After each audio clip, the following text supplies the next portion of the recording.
ஸ்ரீமன் நாராயணீயம் 48ஆம் தசகம்.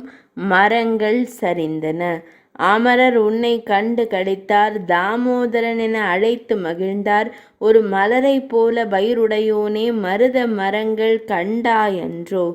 இயக்கர் தலைவன் மக்கள் இருவர், தயக்கமில்லா சங்கரன் வரந்தர மயக்கம் கொண்டார் செல்வத்தாலே. செயலால் சொல்லால் நின் அன்பர் அல்லார். அடக்கம் இழந்தே ஆடினர் பாடினர், ஆடை இன்றி கள்வெறி கொண்டனர். சிற்றிடை மாதர் தம்மையே நாடினர், நற்றவ நாரதன் ஓர்நாள் கண்டனன்.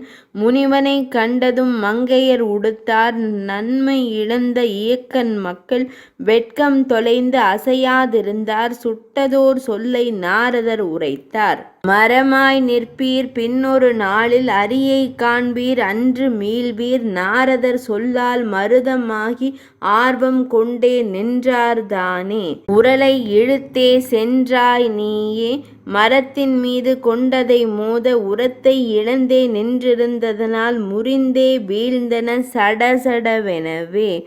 மயக்கம் தீர்ந்து எழுந்தனர்தாமே, இயக்கன் மக்கள் வணங்கி நின்றாரே. ஆறும் நதியும் ஓடை என்றாலும் மாறாது பெருங்கடல் உன்னையே சேரும். உருத்திரன் தன்னை துதித்தே இருந்தோர், நாரதன் சொல்லால் உன் பக்தரானார்.